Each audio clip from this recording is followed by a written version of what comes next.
And we'll do a little intro. So you're here to learn about moving the needle on workplace mental health. Not surprising, right? This has been a topic that I know maybe some of you had with us, right? I know that a lot of our clients are on this webinar today. You know, we've had the honor and pleasure of really diving deep with so many organizations around how to address employee mental health in the last few years. And so this is a continued conversation. It continues to evolve. But what's different that I've noticed now, and Dr. Charryse, of course, chime in as well, the one prioritization of workplace mental health and well-being has gone from, item number 10 on the organizational priority list to let's do something now. There's more crisis type of situations that we've been asked to support with or find resources for. And the expectation from the employee lens is different as well, right? I think we all cared about this. Employees felt like this is something employers should be prioritizing, but now it's, am I going to work for this organization and continue to stay if they don't, prioritize this? So there's definitely a shift in demand expectation and frankly, just the need for folks to get support because so many are struggling silently. Yeah, that's I was going to add is I see there's a huge shift in employees going, this will determine what organization I choose to work at and how long I choose to stay. And we're seeing that all the way from Gen Z even up to baby boomers who are starting to shift their value and importance. So it's all across the board. And then organizations now have to go, well, how do we do it in a way that's beyond EAP? So the world of EAP is declining in terms of value and people are looking for more and different for sure. Absolutely. So if that resonated, you are in the right place today. So briefly, just to share with you who we are, if we haven't had the pleasure of connecting yet, my name is Karla Chin. I lead our well-being practice here at Exude. Exude is a boutique consulting firm located in Philadelphia. We focus on all things people. That's our mantra. That's our commitment. And we deliver services around employee benefits, leadership development, DE&IB, human capital, and then, of course, well-being. So we integrate all of those different practices to really have this holistic and integrative approach to helping your people. I'm very excited to present and have Dr. Charryse Johnson join me in this webinar. Dr. Johnson, I've been dreaming of having her join our team for quite some time, before she even knew that I had her on my radar. And I have seen her in action in her own work and just really admired and connected with her philosophy, her style. And of course, given what we've lived through in the last couple of years, it became more and more evident to me the urgency of bringing on a partner to be an expert in this specific area and really helping our employees that we work with in a meaningful, impactful way beyond, like we said, the EAPs. And so we are innovating programs here at Exude with Dr. Charryse. Very exciting stuff. We'll share more at the end, but I'll let Dr. Charryse Johnson introduce herself. Yeah, I don't know what else I need to say. You've got me set up so well, but I am Dr. Charryse Johnson. I'm a licensed clinical therapist and consultant. So I spend about half my time working one-on-one with clients. Some of my specialties include eating disorders, crisis, trauma, and identity development, which is just looking at who you are as a reaction to life and who you're becoming and how to separate the two. I am super excited to be on the Exude team. I've spent the last 10 to 15 years working with organizations, nonprofits, universities, school systems, and consulting them on strategic well-being and really how to embed it and integrate it. I'm a huge proponent of us really recognizing that it's not about performative empathy and what we say and the mission and vision and what it looks like on paper, but can the people that work for you and near you and around you really feel like they can embody what health means, what wellness means. And I'm excited to be here. So happy to have you here. So excited. All righty. So moving the needle on workplace mental health. Last October 22, U.S. Surgeon General's office released a framework on workplace mental health and well-being. And Dr. Charryse and I were just talking about how impressive and comprehensive this framework is, so much so that we've been using this at Exude as part of our consulting framework. So we want to share this with the folks who may not have already gotten a copy of the framework and the comprehensive guide. We're going to put that in the chat so that you can download that. But what we'll do today is when we think about moving the needle, right, to discuss this framework, really break it down per category, I think helps us to be able to realize that well-being and mental health is really a systems approach, right? It's integrated as part of D&I initiatives. It's integrated in performance management, recruitment, the entire employee life cycle, right? When you think about recruitment to exit, right, that employee experience that happens while folks are employed with your organization, you have to really think about all those moments as opportunities to impact well-being beyond just a health fair or one-time events that typically happen, which can still be effective, but not as a standalone. And so we're going to go through each of these, but what I want to call your attention to as we have the whole framework here on the screen is that it's centered on worker voice and equity. Right, so again, you're going to see some terms that may already be used and focused on in some other initiatives that you have in your organization. And each of these components are also grounded and aligned with human needs, right? So you'll see like safety and security, for example, for protection from harm. So let's double click on each of these.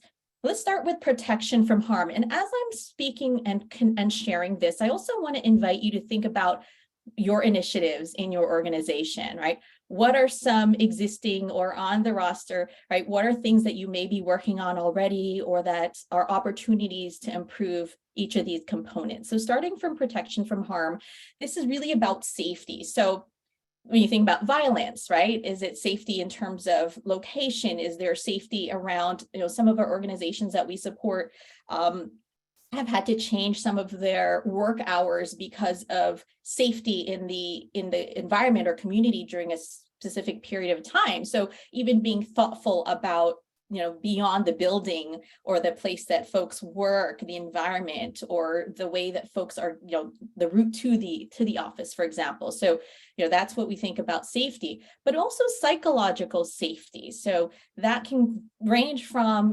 managers being able to, have training and competencies around effectively communicating, having inclusive language, policies around that.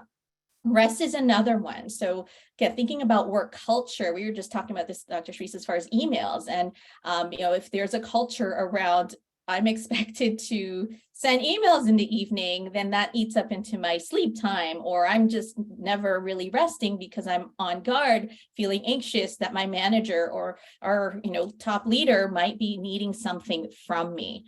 So that's really important to think about. Are you promoting that? Are there norms that have been developed unintentionally throughout the years that now create barriers for folks to feel like they can adequately rest? Normalizing support, of course, mental health around that as well, even stigma reduction, and in operationalizing a lot of those policies, norms, and programs around DEIA.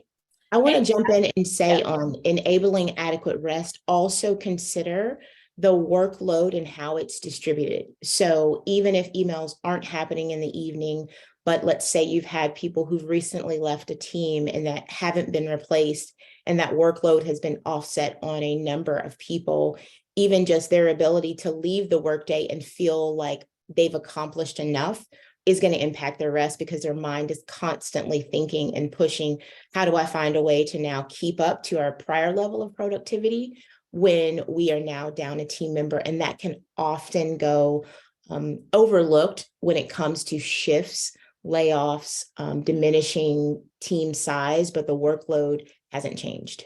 Good point. Thanks for sharing that. All righty. So again, think about any of these, right? How are your initiatives around this? The support that you have for your folks, any opportunities that you might want to jot down to think about as far as a prioritization. So let's pivot over to connection and community. So with connection and community, the two human needs connected with this are social support and the sense of belonging. So creating those cultures of inclusion, belonging, trusted relationships, collaboration, teamwork, of course, a little bit unique in a hybrid environment. We just had a consulting session yesterday with a client, and their challenge was that the organization treated, in person versus remote differently, as if you can only create community if you're in person. And so we challenged that and said, well, you can still do that. It's not an and or, right? And it's not an or, right? One or the other, but it's really, how can you be creative in also including folks that may not be able to come to the office to still feel like they're part of a community. So it's really a mindset shift and a different approach and openness to being creative and how you do things in this new kind of environment is really key.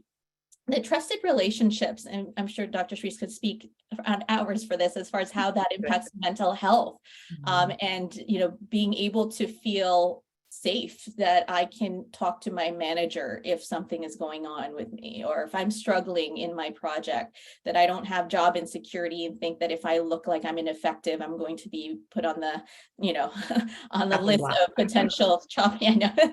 So, thinking about ways that, your managers, again, training could be part of that. What are some expectations that, as far as communication, what are some norms that can be developed around that? Anything to add? I will just say that, cultivating trusted relationships and inclusion and belonging actually connect very well when it comes to dispersed workers. When we talk about that list of priorities and cultures of wellness in workplace settings, that's another one that's really high on the list, because a lot of organizations are now have some kind of hybrid opportunity in place. So that means being intentional and being more transformational than transactional. If the only time that the people that work alongside of you or for you hear from you is when it's time to do an evaluation, or when there's something wrong, or they need something to be done, that's not relationship. So you want to be very intentional, and being intentional with checking in and going, how are you? How are things in your life, even outside of work, is one of the simplest, most effective and free ways to create benefit from your organization, so that the people who work with you feel like I really matter and I feel like I belong, because they care about who I am, not just what I do. Love it. So I see Lauren has her hand raised. So Lauren, I'm just going to unmute you here. And if you would like to share, we're happy to hear from you and answer any question. I think you're currently muted right now. There you go. Sorry, I didn't mean to do that. My bad. Oh, you didn't mean to. No worries, but it's nice to hear another voice as part of our session. You can stop sweating now. I know. I didn't mean to highlight you there. I know that could be stress inducing. I know I don't like to be called out. So apologies for that. But if anyone else wants to raise hand, we are happy to share the virtual space and mic with you. It's always nice to kind of hear other folks other than ourselves talking, which is different in the webinar format. So, alrighty, let's move on to work-life harmony. I love that they didn't call it work-life balance. I don't know, Dr. Charryse, I cringe, and I was like, can we just eradicate that term? So much Work-life better. balance. It is such a false, aspiration to have balance, but harmony really infers integration as well, which I appreciate. And in this component, right, it's that autonomy. I mean, that's a core human need, autonomy and flexibility. So when we think about how work is designed, how folks are given the flexibility, again, with hybrid, right, how that's been either embraced or not embraced, and some considerations around that. Access to paid leave, which so many organizations are still trying to work on as initiatives, and trying to really meet market standards and expectations that folks have been asking for. And then, of course, boundaries. So going back to, you'll see an interplay in a lot of these components, but the space and boundaries around time of when emails are sent, or expectations imposed on employees to always be on, that's really critical as well, right, as far as giving folks that time and space. Charryse, I see your question. Yes, this is being recorded. So we will be sharing, our marketing team will be sending out an email after this webinar with a copy of the recording. So you will have access to this and welcome to view it as often as you'd like. All right, so let's move on. Anything to add to work-life harmony? I love the analogy of harmony, and I think why it's important, and I want to just kind of expand on it just a moment, is when we think balance, it makes us believe that things are going to take equal priority. But harmony means you may have a different recipe, but collectively they create one whole. So I think that's a very helpful concept to really look at when you're thinking about how do we create a harmonious environment for our employees so that they feel like there's a nice ebb and flow. And it's also integrative in the aspect of whatever's happening at home personally is going to impact what's happening professionally. And the stressors and things that are going on professionally are going to happen personally. And that's a shift from our historical view of work, where we've always felt like you come and you have to leave what's happening at the door. I don't know that that's possible, and it's definitely not what people want to feel like they need to do anymore. Yeah, good point. I see a couple more hands raised, so we'll see if these are intentional. Rhonda, let's start with you. You're currently muted, but so you'll just need to unmute. There you go. Yes. I was just wondering if you had any examples of ways to intentionally make people feel that they matter. Sometimes we have some suggestions, but to make it practical, something I can use every day would be really helpful. And in moving forward with that, I'm an HR manager, but talking to the rest of the staff, they need some examples of how to do this. Sure. One of the simplest ways, or a simple way that I feel like you can do, is I will often encourage organizations, HR managers, to come up with some kind of mnemonic, whether that's a word or a code. A lot of my organizations will use like a green, yellow, red in terms of a light system. And it gives you a chance to just create a pulse on, hey, what's your temperature today, right? Green, yellow, red. Other things that you can do is, just as we did at the beginning of the day or the beginning of this webinar and ask what's your favorite activity here, you could ask a check-in question out to your employees and get them used to. I really encourage you not to see this and just move on, but to really be intentional each day, asking them something such as, what's something that you're proud of this week? Right? That's an opportunity for them to share things with you that they may feel like, here's something I do all the time that isn't noticed or isn't overlooked.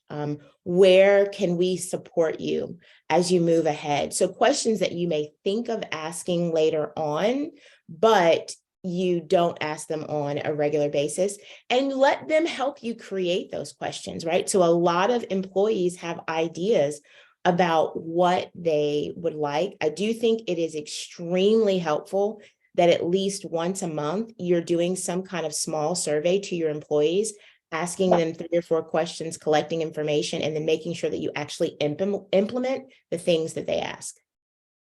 Thank you. You're welcome. You're welcome. All right, so we have another hand raised, so let me just move on to Rhonda.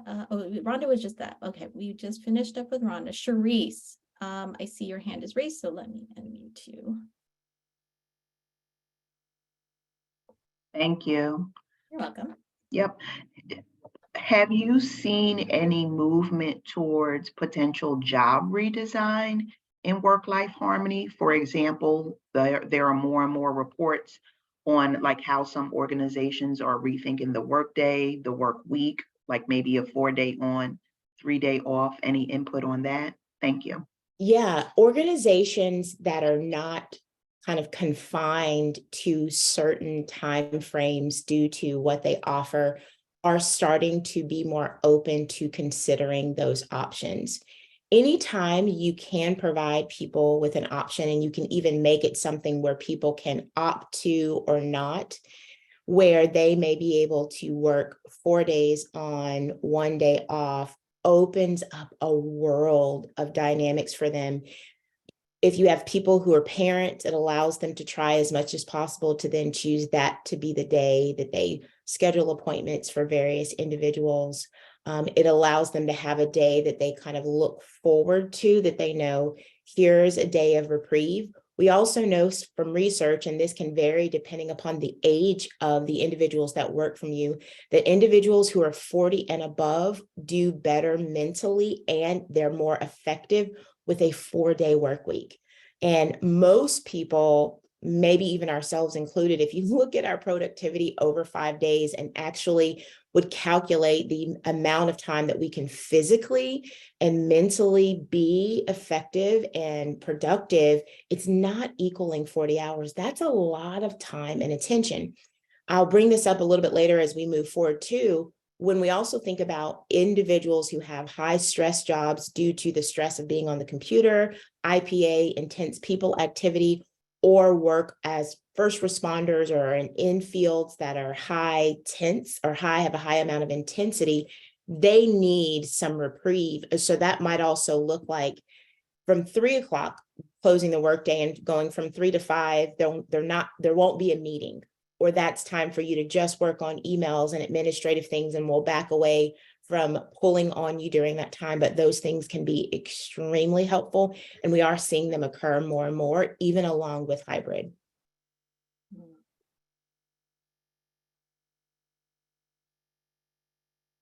Is that helpful, Charryse? Yes, thank you. Welcome. Right.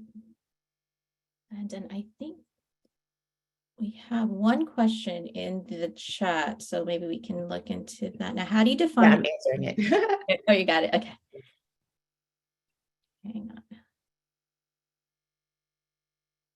All righty. Okay, so we're going to move on. We'll type a chat response to that one. So mattering at work, to the question we just got around living wage. In the framework downloadable report, there is more information around that you can certainly look into, and some resources and recommendations.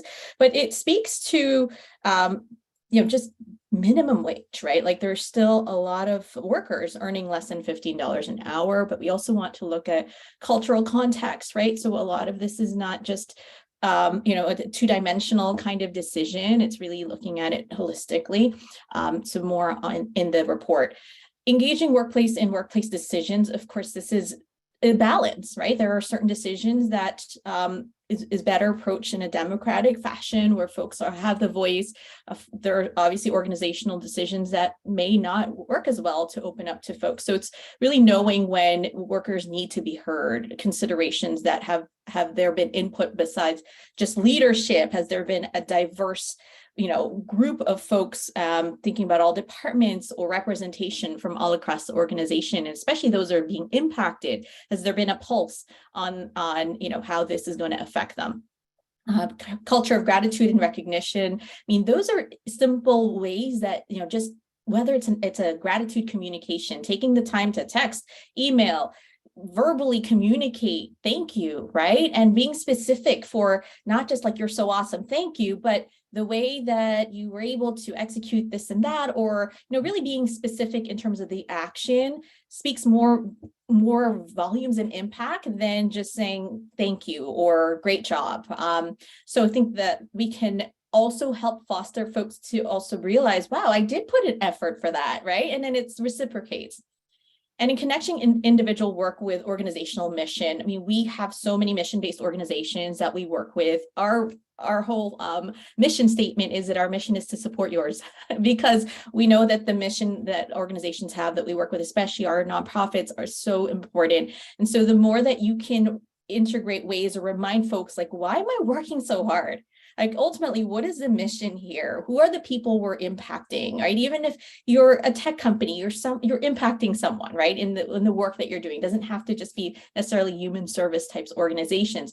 There's always a thread that we can connect to something bigger and beyond ourselves, and how, just us benefiting, but really it's a connected whole.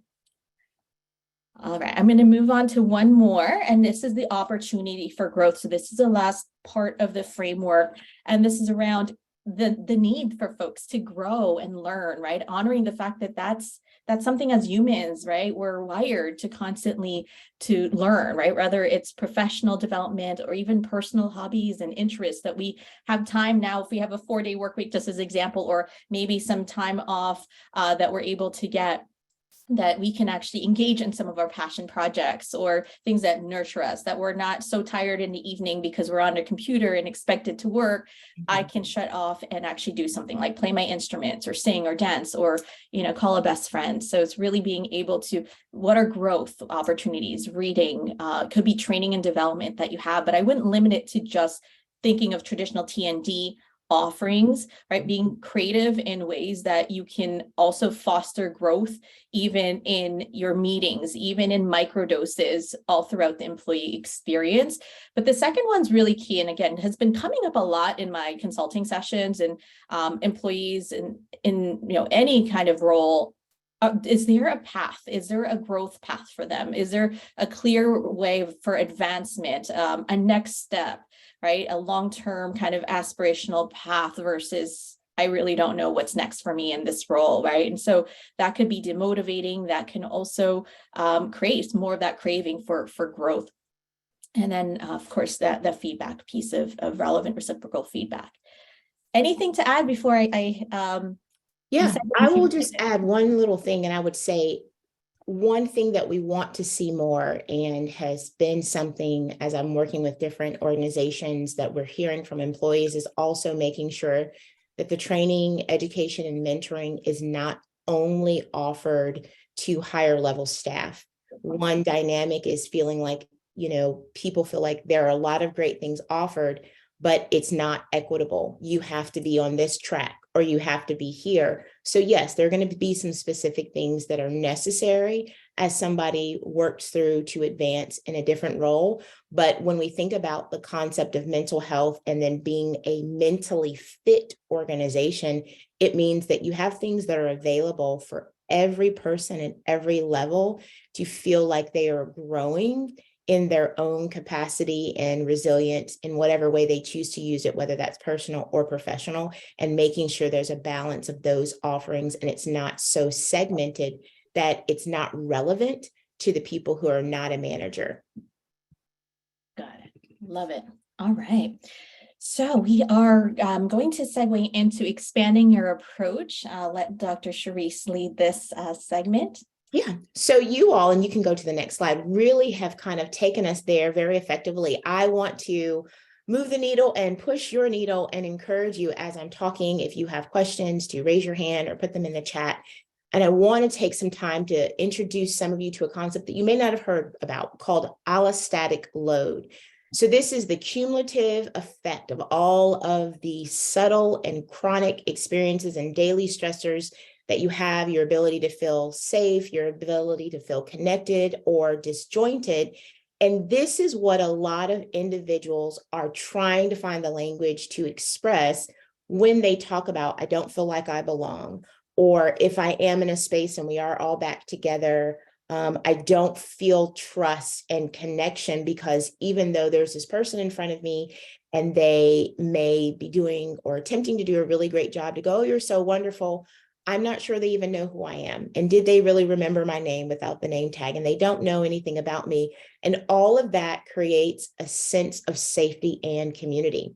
Another thing to keep in mind, you can go to the next slide, is what we're seeing is through COVID, being on camera and on the screen is to our system a state of hypervigilance. This is a defensive stance. To be looking at someone is a defensive stance.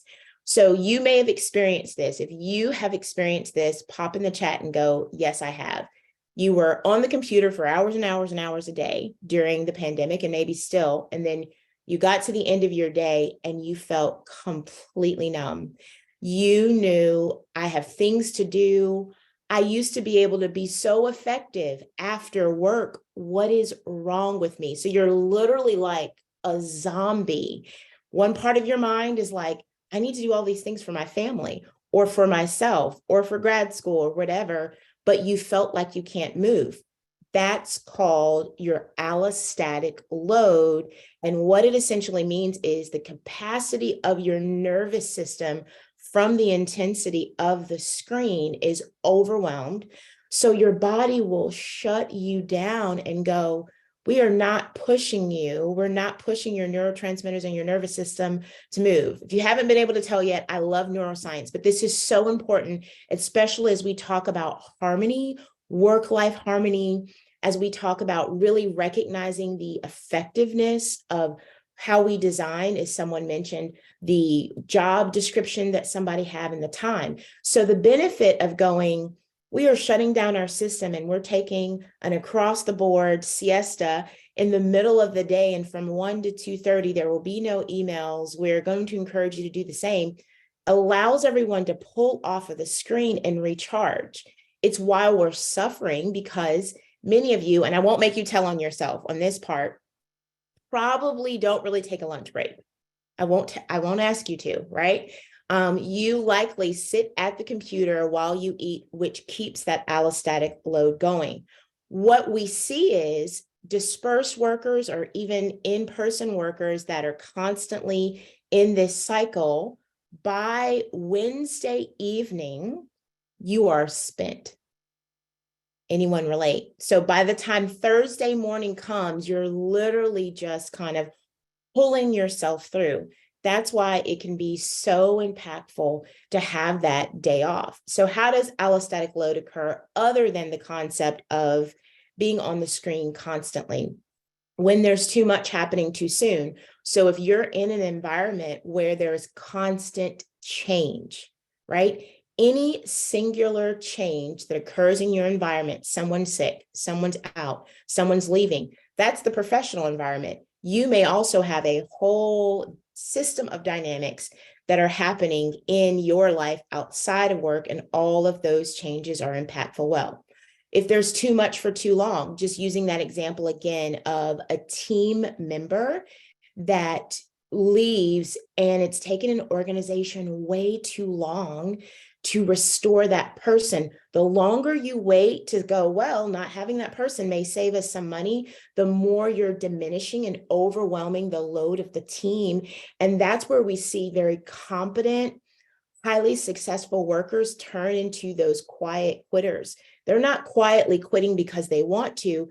It's almost like their battery is slowly giving out, and they leave because they go, this is no longer a healthy environment for me to exist in as long. There's a question in the Q&A that I want to answer. It says, allostatic load especially speaks to me as a single parent, but not because of my screen time, but rather the constant demands.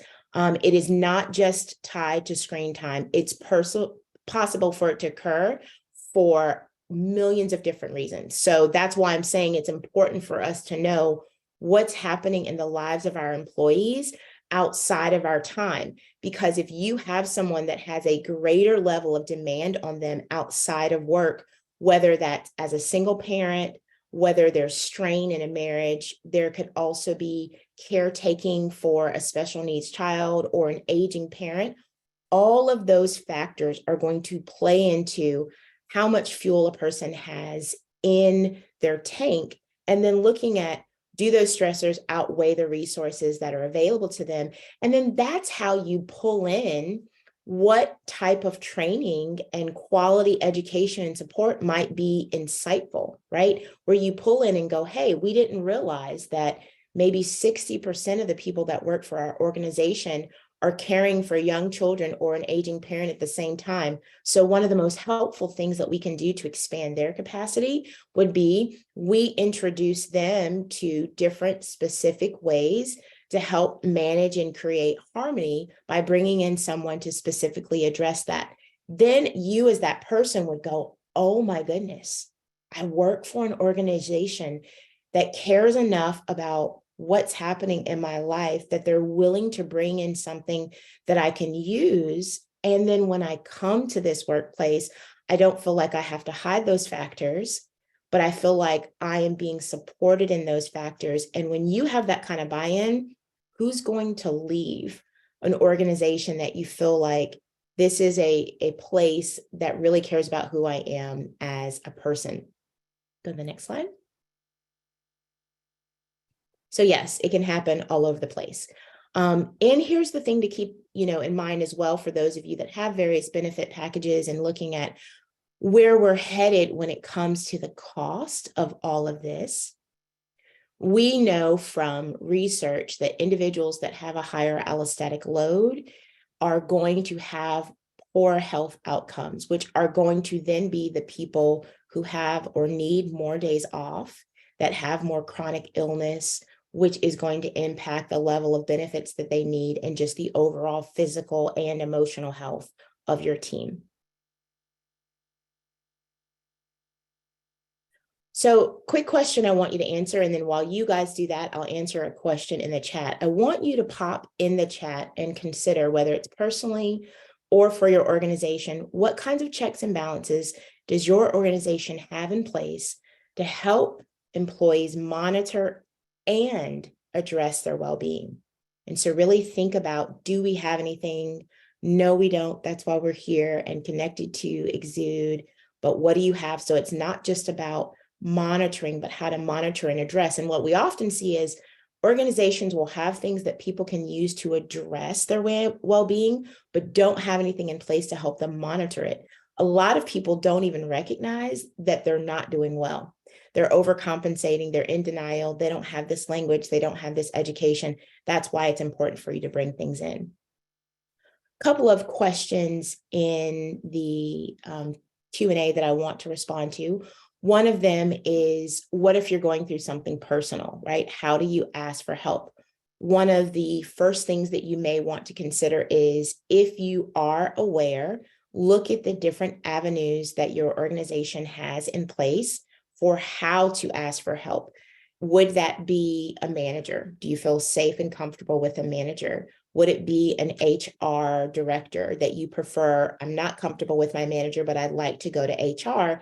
And you can ask questions without divulging your situation. Sometimes people want help, but also go, but I don't want everyone to know all of the details because this is very sensitive.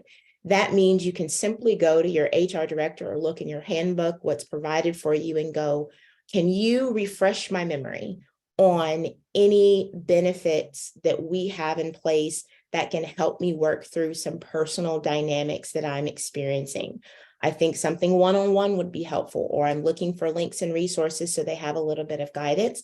Because what we find is, when organizations are going, how do we connect people to what we offer? What we have to recognize is most people are reactive, not proactive.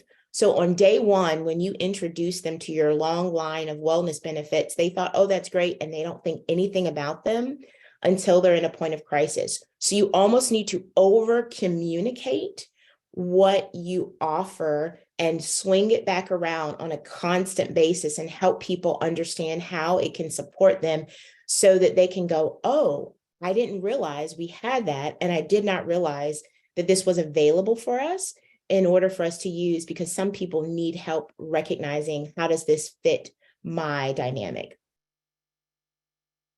You can go to the next slide.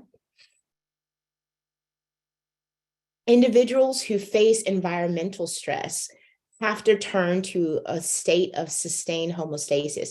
That environmental stress could be environment at home, but I also specifically want to say this for individuals who work, again, in high stress environments, depending upon the culture of your organization or the kind of people that you are supporting. We also know that if you have a diverse population of employees, that minorities are going to have a higher allostatic load because of the different microaggressions and various historical factors in their life. It doesn't mean that they're less resilient. That's not what I'm saying. It's just being aware and cautious of, if someone is an immigrant, if someone speaks another language, there's so many more challenges that they have to go through in order to succeed on the same level. So you want to keep those in the back of your mind and look at how you're also being conscious of how you might be adding to that load.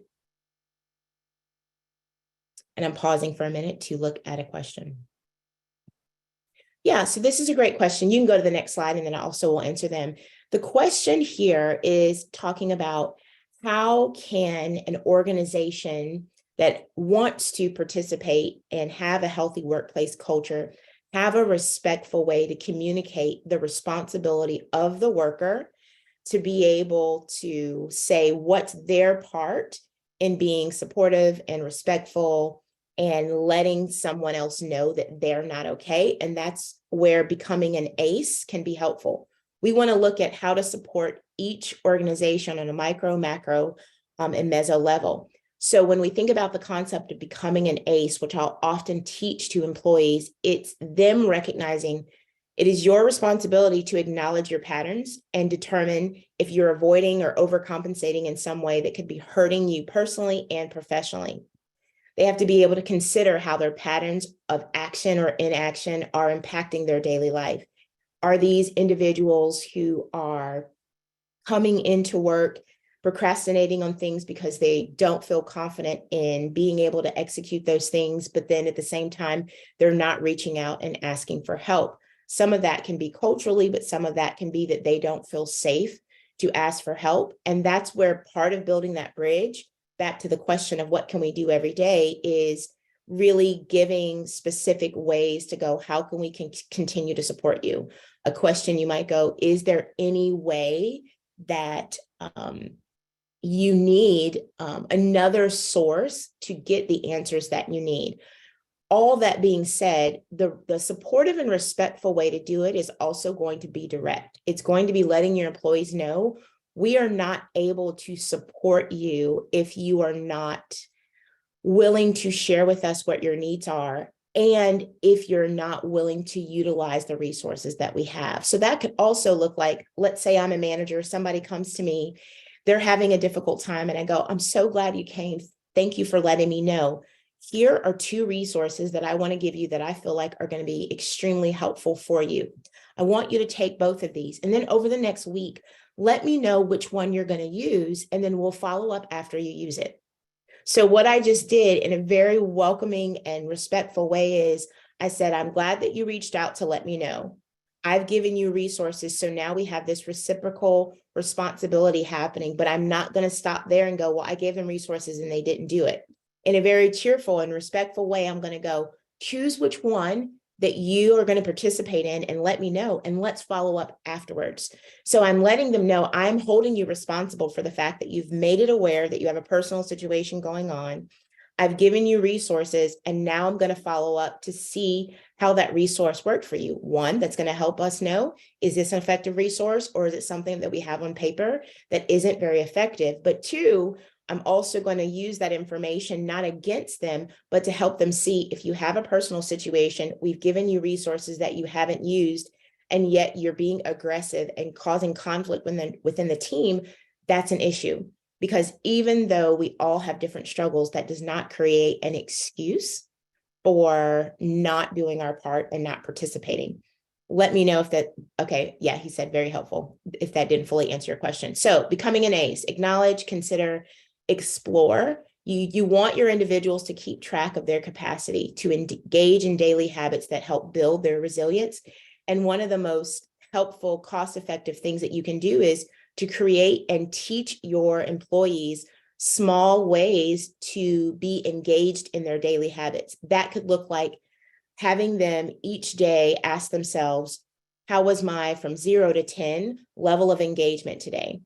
How was my from 0 to 10 ability to reach out and ask for help? So sometimes they need reflection questions to remind themselves, am I being a good team player? Is there anything that I need to acknowledge and consider? Is there anything at home that's happening that is impacting my ability to work?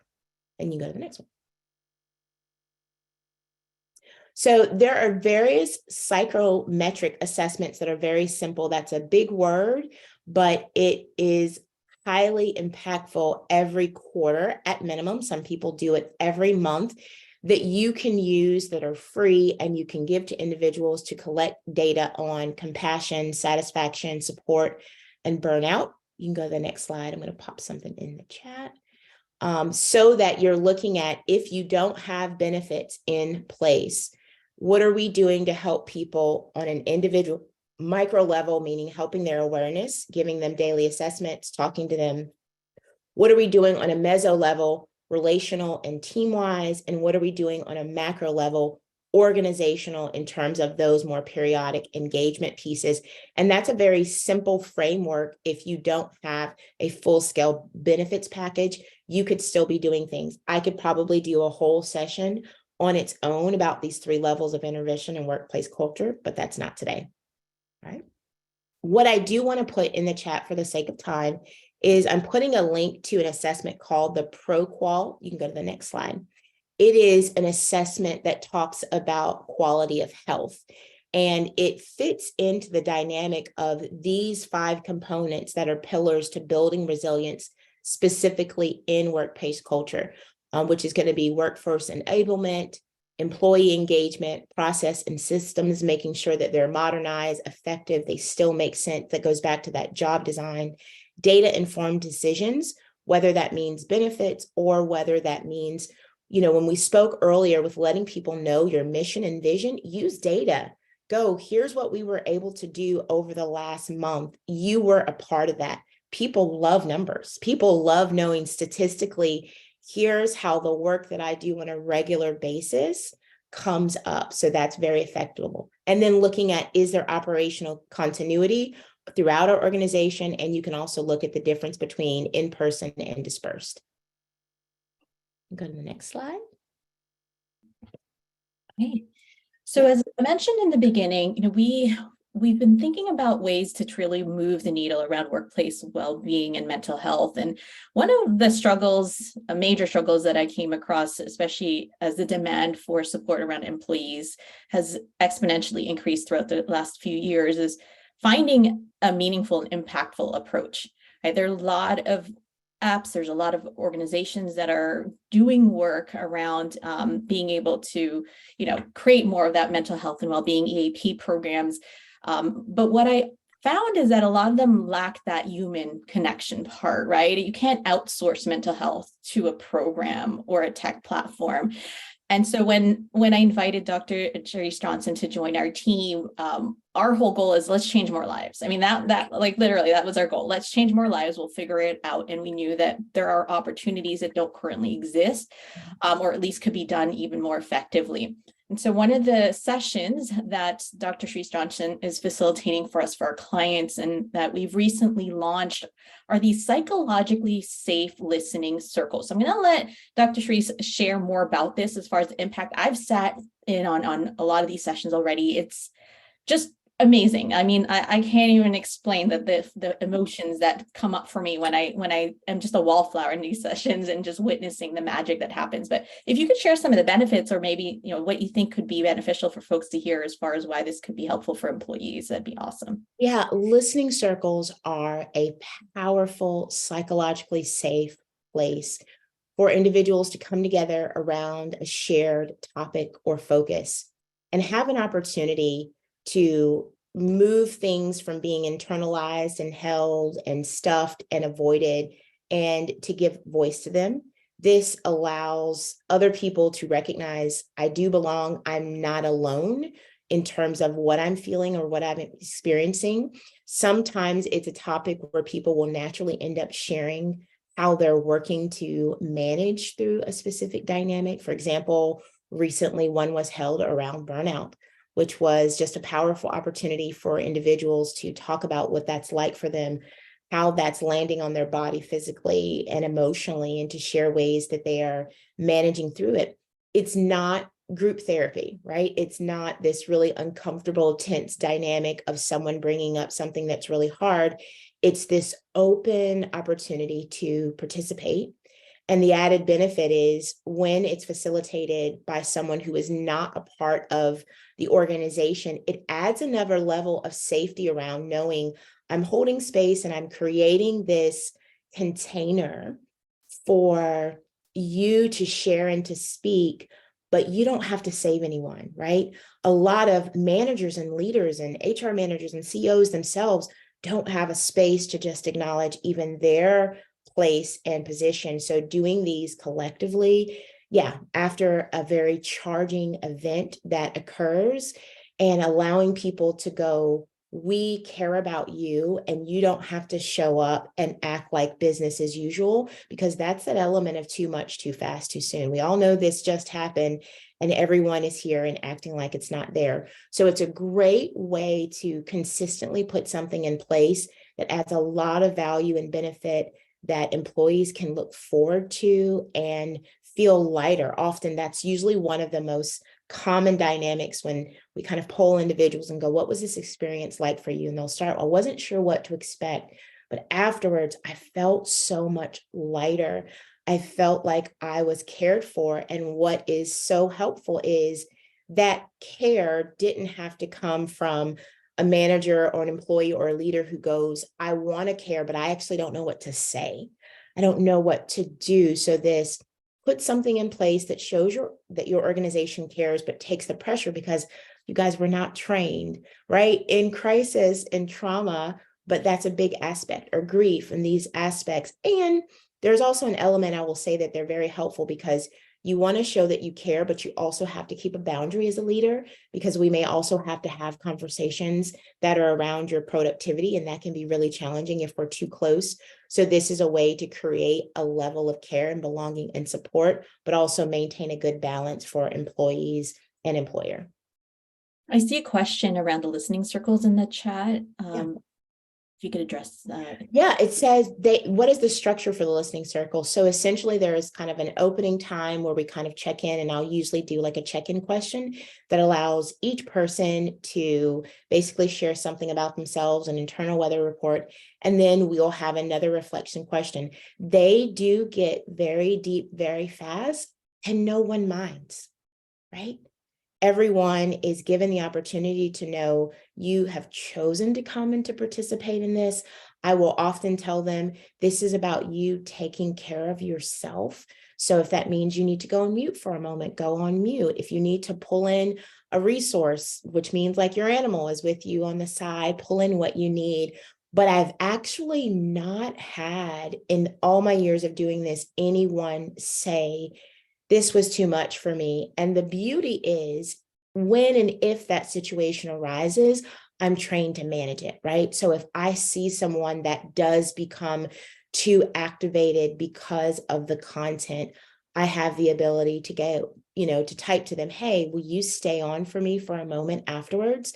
And I'm going to bring you down, but I also will do intro and closing activities to kind of mindfully anchor them and kind of take them back down or heading back down along the way. But it's a level of deepness that feels more expansive than it does flooding, because there's something so engaging about going, I never knew that this person felt that way. I never would have imagined that my other colleague also said this. So it just keeps this, creates this amazing level of humanity. And it's a beautiful and powerful reminder that we can't look at each other and actually know what we feel. Yes, love it, love it. Thank you. Like I said, it's magical. We actually, a client of ours just mentioned in our chat, I don't know if this is meant to be public, but we just did a session for, Dr. Charryse just did a session, and they are in all caps magical because I was in that one. It was truly, wow. Just I think you almost have to witness it to really understand the depth of the value and the sort of after benefits of the connections of folks, and just sort of seeing folks in a different dimension and really bringing more closeness. So a couple of other additional resources we want to leave you with. You'll see here a QR code. You can hold your phone up and they'll bring you to the link. We'll actually include that QR code link. It goes to a page on our website with a lot of different other employee mental health and well-being resources, which also includes what's on the list here. So of course, stigma reduction, mental health certification, we at Exude do facilitate this specifically. Our focus is for leaders. So, if that's something that you're interested in. Another one that we don't have here that Dr. Charryse has been leading for us is consulting and support for managers, people leaders, in how to implement mental health first aid in a very actionable way in an organizational setting. So how do you actually have those conversations? They get to ask, like, I have this type of situation. So very specific, tangible ways of applying and really being able to notice when folks are struggling and what you can do and what kind of language to use in a way that's still, from a organizational lens, right? Appropriate, because it does get a little bit uncomfortable, folks who are not trained in this, of what they can say and what they feel comfortable saying. Life Guides is a program that we vetted. This provider, it's really impressive as far as just this meeting the gap that, you know, employee assistants may not be able to meet. So that's peer support. It's a platform where you have access to thousands of other folks who have lived experiences that may be similar to you. So you fill out like sort of a questionnaire of, you know, your current circumstance situation, and it does help address some of the loneliness challenges that folks are experiencing. But if maybe there's a stigma around getting therapy or counseling, but I'm, you know, for example, a single mom struggling with a specific kind of challenge, I can get paired up with like a buddy or friend who's also trained, right? They do have some training around how to support folks and be able to have that empathetic guide. We throw in self-compassion resources by Dr. Kristen Neff because just love her work. So that's something that you can also go through to share with employees throughout the year as part of your programming. And then there's the mental health screening here as well. So that does bring us to our closing activity, and we're going to let Dr. Charryse close us in a mindfulness activity. So get relaxed and embrace. Yeah. For the sake of time, to make sure that we are effective use of your time, let's just end with a quick 1-minute guided meditation and breathing. So I just want to allow you or invite you to just kind of step back from your mind and your day for just a moment. To notice the quality of your breath as you breathe in and out. Recognizing that it is such a gift. And perhaps saying to yourself, my life matters. Slowly allow your shoulders to come up towards your ears and squeeze them tight, and then slowly bring them down and back. I'm just going to push your heart open. And as you move from this moment into your next, allowing your heart to be open to receive whatever the day brings, and reminding yourself that you are strong enough to meet it. And then take a few cleansing breaths in through your nose and out through your mouth.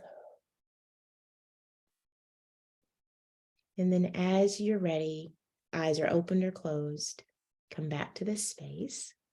And I wish you well as you transition from this into the rest of the day. Thank you so much for your presence.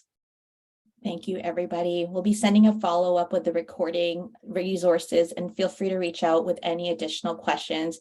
We so appreciate your time today. And thank you, Dr. Charryse. Yes, thank you.